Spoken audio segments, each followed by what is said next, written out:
तो दोस्तों, पिछले एपिसोड में हमें दिखाया जाता है कि लिन और इनस के साथ कैपिटल से दूर जाते हुए नॉर को एक खेत में एक डिमन रेस के बच्चे के साथ एक ड्रैगन दिखता है और वह बिना सोचे समझे उसे बचाने के लिए कूद पड़ता है, लेकिन उसके जहर से नॉर की हालत खराब हो जाती है। आगे हमें एक जेल जैसी जगह दिखाई जाती है जहां पर बहुत से डिमोन फॉल्कस के बच्चों को गुलाम बनाकर रखा गया है। यहाँ पर वह लड़का भी होता है जिसे हमने पिछले एपिसोड में देखा था।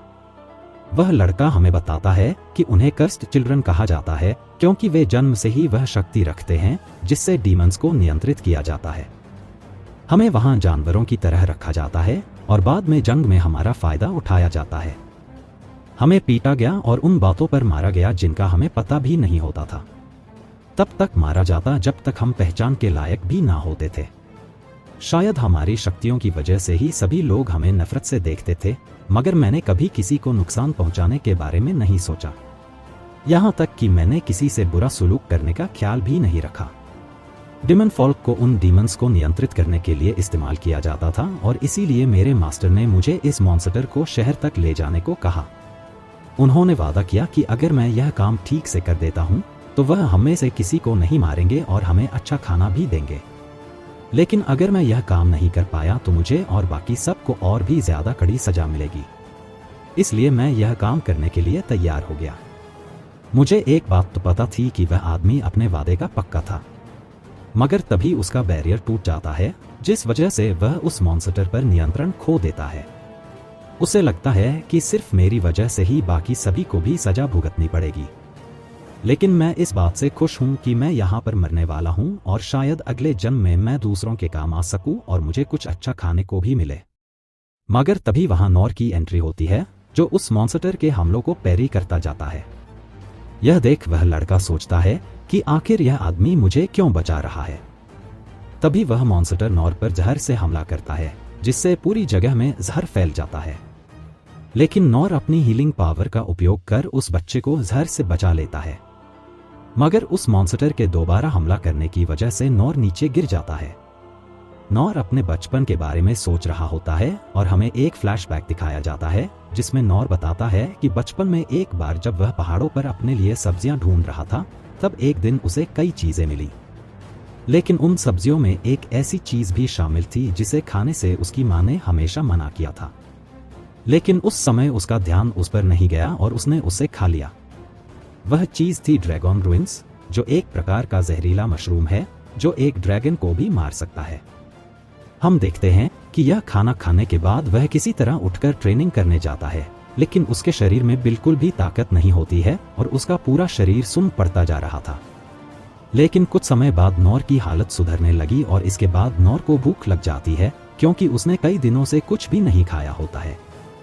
लेकिन उसकी किस्मत इतनी खराब होती है कि उसे एक बहुत जहरीला सांप काट लेता है। वह सोचता है कि अब तो वह पक्का मरने वाला है, लेकिन काफी समय होने के बाद भी उसके ऊपर उसका कोई असर नहीं होता है। इस पर नॉर सोचता है कि उसकी मां ने सांप को खाने से मना किया था, लेकिन उसे अभी बहुत भूख लगी है और इसके जहर का भी उसके ऊपर कोई प्रभाव नहीं हो रहा है। यह सोचते हुए नॉर उस सांप का कबाब बना देता है।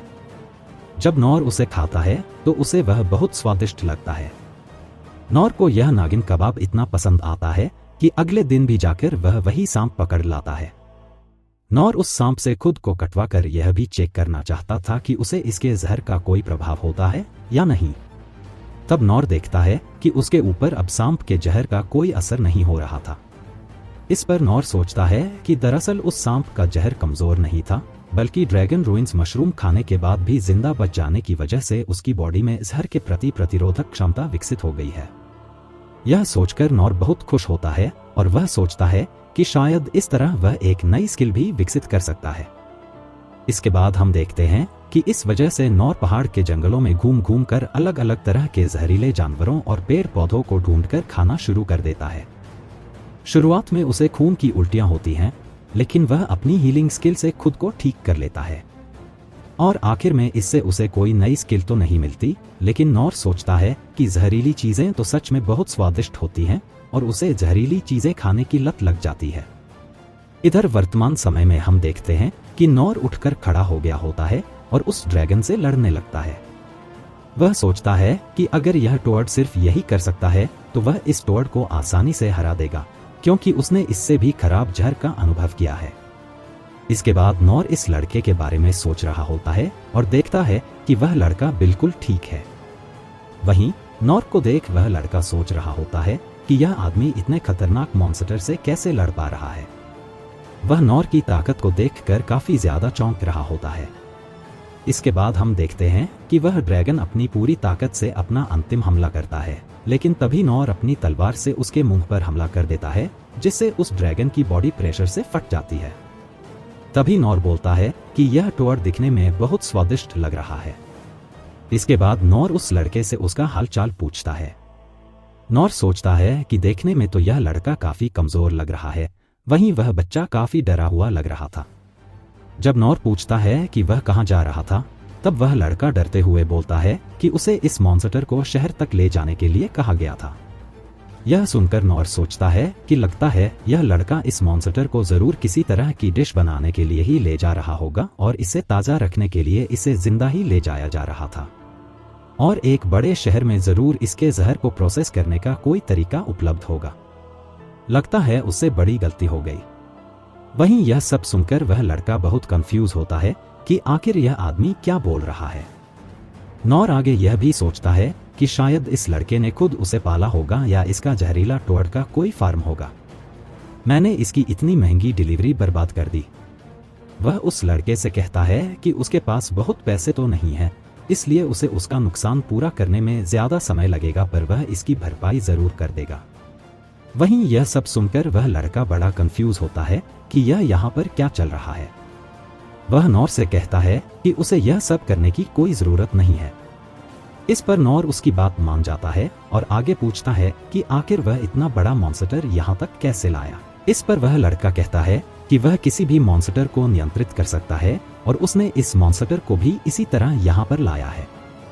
यह सुनकर नॉर पूरी तरह से हैरान हो जाता है और कहता है कि उसे नहीं पता था कि ऐसी भी कोई स्किल होती है। इस पर वह लड़का कहता है कि यह कोई स्किल नहीं है, बल्कि यह शक्ति उसके पास जन्म से ही है। यह सुनकर नॉर और भी ज्यादा शॉक हो जाता है। वह लड़का आगे बोलता है कि वह एक डिमन फोल्क है और उसकी जाति के हर व्यक्ति के पास यह शक्ति होती है, इसलिए सब लोग हमसे डरते हैं और हमें पसंद नहीं करते।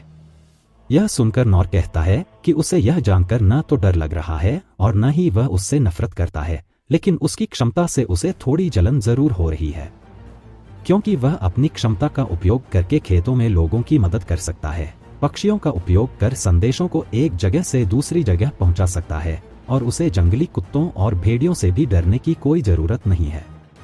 यह सुनकर वह लड़का पूछता है, क्या सच में वह इसका उपयोग करके दूसरों की मदद कर सकता है। इस पर नॉर सोचता है कि इस लड़के के पास बहुत अधिक क्षमता है, लेकिन फिर भी उसे अपने आप पर बिल्कुल भी भरोसा नहीं है। शायद इसमें समय लगेगा, लेकिन एक दिन जरूर आएगा जब सभी लोग इसे बहुत प्यार करेंगे। नॉर उस लड़के से आगे कहता है कि वह निश्चित रूप से दूसरों की मदद कर सकता है और उनके काम आ सकता है। यह सब कहकर नॉर उस लड़के को दिलासा दे रहा होता है। लिन पूरी तरह से हैरान है कि नॉर न केवल इस ड्रैगन से लड़ रहा है, बल्कि उसने उस ड्रैगन को हरा भी दिया है। इसके बाद वह नॉर के पास जाती है और उसका हालचाल पूछती है। इस पर नॉर कहता है कि वह बिल्कुल ठीक है और उसकी चोट भी ठीक हो गई है। लेकिन लिन फिर भी उसकी चोट को ठीक करने की कोशिश करती है और देखती है कि उसका हाथ वास्तव में ठीक हो गया है। नॉर कहता है कि वह खुद की तारीफ नहीं करना चाहता, लेकिन उसकी पॉइजन रेजिस्टेंस काफी अधिक है। वहीं लिन सोचती है कि ड्रैगन का मियाजमा इतना खतरनाक होता है कि यह किसी भी जगह को बंजर बना देता है और इससे बचने का कोई भी तरीका नहीं है, सिवाय एक तरीके को छोड़कर, जो है सैक्रेड स्पिरिट साइन सेंसेई, जो कि सॉवरेन ऑफ साल्वेशन है। उन्होंने मुझे अपना आभा दिखाई थी और मास्टर नॉर की आभा भी बिल्कुल वैसी ही है। यह कोई स्किल नहीं है, बल्कि कई वर्षों की बहुत ही कठिन ट्रेनिंग का नतीजा है, जिसे हासिल करने में साइन सेंसेई को 40 साल का समय लगा था। लेकिन क्या मास्टर नॉर ने इसे सिर्फ इतनी कम उम्र में हासिल कर लिया है? आगे हमें पता चलता है कि उस लड़के का नाम रोलो है। लिन उससे पूछती है, क्या तुम डिमन फोल्क से हो? जिस पर नॉर उसकी तारीफ करते हुए कहता है, हाँ, तुम तो इसके बारे में अच्छी तरह जानती हो। नॉर लिन से पूछता है, क्या हम रोलो को अपने साथ कैरेज में ले सकते हैं? जिस पर इनिस कहती है, हम ऐसा नहीं कर सकते। लिन बताती है कि डिमन फोल्क एक खतरनाक नस्ल है जिन्हें लोग देखते ही मार डालते हैं। नॉर आगे कहता है कि रोलो ने बताया था कि वह उस मॉन्स्टर को सिटी की तरफ ले जा रहा था।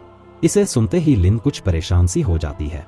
नॉर रोलो से पूछता है, तो रोलो, तुमने कहा था कि किसी से वादा करने की वजह से तुमने ऐसा किया।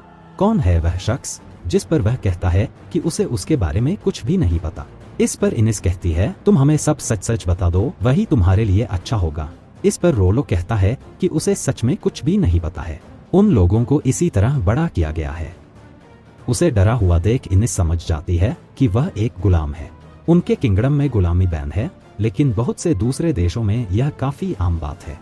वहीं उस लड़के की हालत देखकर लिन को उस पर काफी तरस आ रहा होता है और उसे अपने पिता की बात याद आती है कि उसे किसी के साथ भेदभाव नहीं करना चाहिए। वह इनिस से उसकी मदद करने को कहती है। इस पर वह कहती है, हम जहाँ जा रहे हैं वहाँ डिमन फोल्क अलाउड नहीं है और इसलिए मित्रा कंट्री वाले हमें भी दुश्मन समझेंगे। जिस पर लिन कहती है, यह तो बहुत बुरी बात है। और उतने में ही वहाँ एक और आदमी आ जाता है जो कहता है, मुझे तो लगा था कि यह बहुत पहले ही मर चुका होगा। और यह एपिसोड यहीं खत्म हो जाता है।